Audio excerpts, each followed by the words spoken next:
Hey, what's up everyone? Ruben here, Kindred Dog PDX. This here is the Kindred Dog Podcast. And on today's episode, I wanted to talk about how you are your dog's dog trainer, okay? Or I guess maybe more specifically, you are your dog's teacher. Sometimes I think language matters, right? Or not sometimes.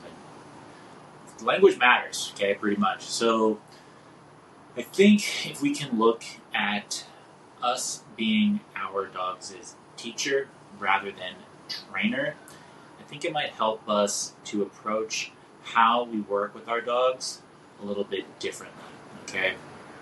So, I'm pulling from experiences in my life, where I'm interacting with clients, right? As a dog trainer, I am first a people coach, okay? I am teaching people how to teach their dogs.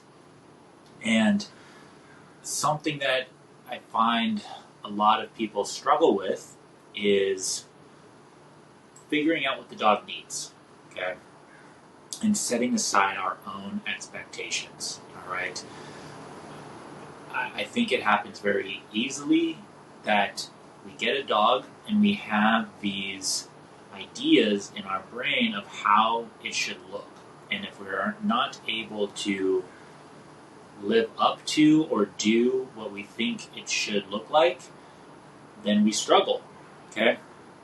We have a hard time seeing what our dog needs in order for us to get to where we want to go. So what I mean by us being our dog's teacher is I think it can help us to reframe our mindset again and have us look more into the dog. Right? What does our dog need? Can we consider the dog a little bit more? I find this a lot because people want to, again, do certain things with their dogs, right? I like taking them for a walk, for example. And I think walking the dog is great. It's definitely something that you should do. But if your dog is getting reactive, if they're pulling on the leash, if they are just not great at walking, we need to figure out, how do I break this down in order to help my dog be successful, okay? And the walk is one of the biggest struggles for people. It's because we have been indoctrinated that, if you have a dog, you have to walk that dog, okay? And if that dog is not getting walked, that means it's got a lot of energy, and it's going to be crazy, and all of these things, right? There's a lot of other things you can do with your dog to drain that energy, right? And we talk about that a lot. Playing with your dog, which is something that is almost absent in so many homes.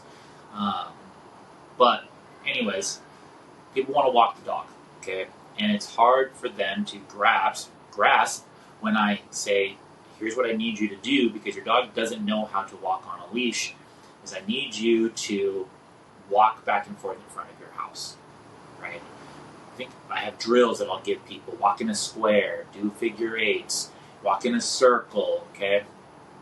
All of these are designed to teach your dog how to walk on a leash, because your dog doesn't inherently understand how to walk on a leash. It is a foreign concept to them. It's a human construct, okay? And we're trying to wrangle this animal on this piece of rope, okay? They are going to resist it, which is what they always do, right? They want to pull, they want to go on an adventure and all that. It just goes against the basic nature of the dog. And so that's why we need to teach them what these skills or what this tool means, right? And we do that through breaking things down, noticing when a shift in our dog's state of mind occurs, and moving accordingly, okay? But so many people want to just skip all that. They just want to be like, why? When can I walk my dog? And it's, I just try to be like, hey, 20 minutes in front of your house is the same thing as 20 minutes around the block. It's just, this one's going to be way easier, okay? And ultimately people struggle, because again, they want to get to the thing the fastest, but we have to build up to that, all right? If your dog wasn't struggling, you would just be walking, right? And we wouldn't be having this conversation, but because you are struggling, we need to take a look at all of these small moments that lead up to the big moments, okay? And this, again, sometimes it could just be 5 minutes of, 5 minutes of some pre-warm-up walking to get your dog in the zone and then you can go on a walk. Sometimes it's playing with your dog beforehand and then going on a walk, right? Like draining some of that energy out rather than draining it on the walk. Drain it beforehand and then go on your walk, right? But even then, that requires us to do a little bit more than just throw on a leash and take the dog outside, right? Because that's the normal thing. The normal thing is you grab the leash from the wall, you put it on your dog, and then you go outside, okay? It goes against the grain to play with your dog for 5 or 10 minutes before going on the walk.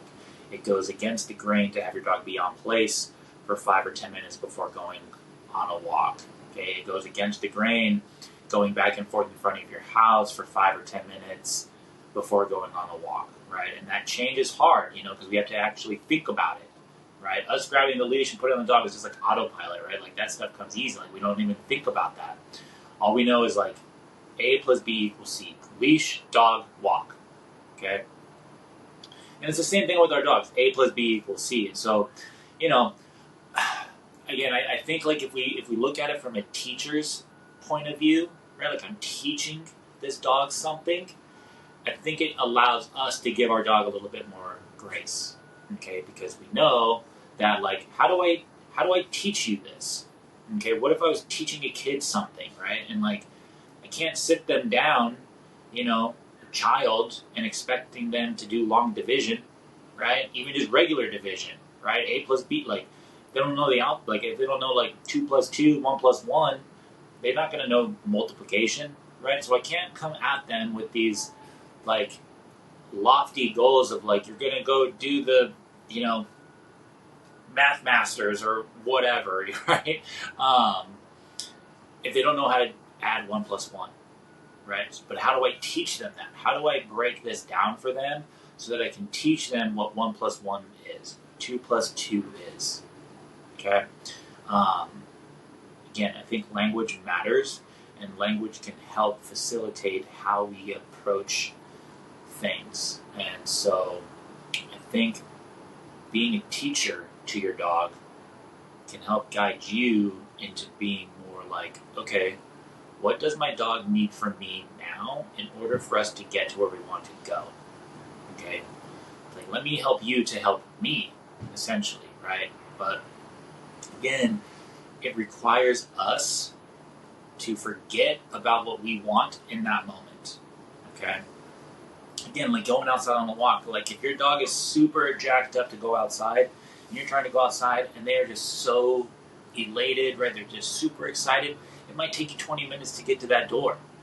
But that's immensely more powerful than actually going outside. By getting the calmness that you want beforehand, before going outside, is going to happen a lot faster. Each repetition that you do, it's going to happen a lot faster. And ultimately, by you spending that little bit of time here, it's going to actually get you out there faster than it would be if you just forgot about it, right? Because again, it's like, do you want your dog to pull or not pull? Do you want your dog to get reactive or not get reactive? Okay? These are going to require certain things that need to happen. And one of those is really, like, again, breaking it down and being a teacher, again, to your dog, right? Showing them, this is what I need you to do. This is how we're going to figure this puzzle out, okay? So these are, again, just my thoughts, right? These are just things I experience when I'm talking with people, going to homes, coaching them, trying to, constantly learning how can I phrase things, talk to clients, how can I communicate with people, like, this is what your dog needs. I know you want to get to this point here, but this is what your dog needs now in order for you to get here, okay? It doesn't look like much. Again, it's like, what do you mean walking in front of my house? Like, that doesn't make sense. You're supposed to go around the block. You're supposed to go a mile. No, you don't have to go anywhere. You can literally just walk in front of your house for 20 minutes. It's the same thing, okay? It's just one's easier, all right? So, if you need help with something like this, we do offer lessons virtually, in person. We have a 4-week intensive. Our next start date for that is actually on Monday. So maybe if you hear this, let's sign you up, 4-week intensive. But visit us on Instagram. We have a YouTube page. We post a bunch of information there. on our Instagram page with 11 years worth of content over there that just, covers all the things. Okay. But yeah, hit us up. Subscribe to this podcast if you want to get notified of new episodes. This will be going up onto YouTube. There's a video version on Spotify. We have a TikTok page. It's small, but it's getting up there. But yeah, like, follow, share, send this to anybody who maybe needs to hear it as well. Maybe they're getting frustrated with their dog. But remember, be a teacher. If you're a teacher, you can't get frustrated, right? Because you're teaching. All right. So, anyways, thanks for listening. This is the Kindred Dog Podcast, and we will catch you next time. Bye.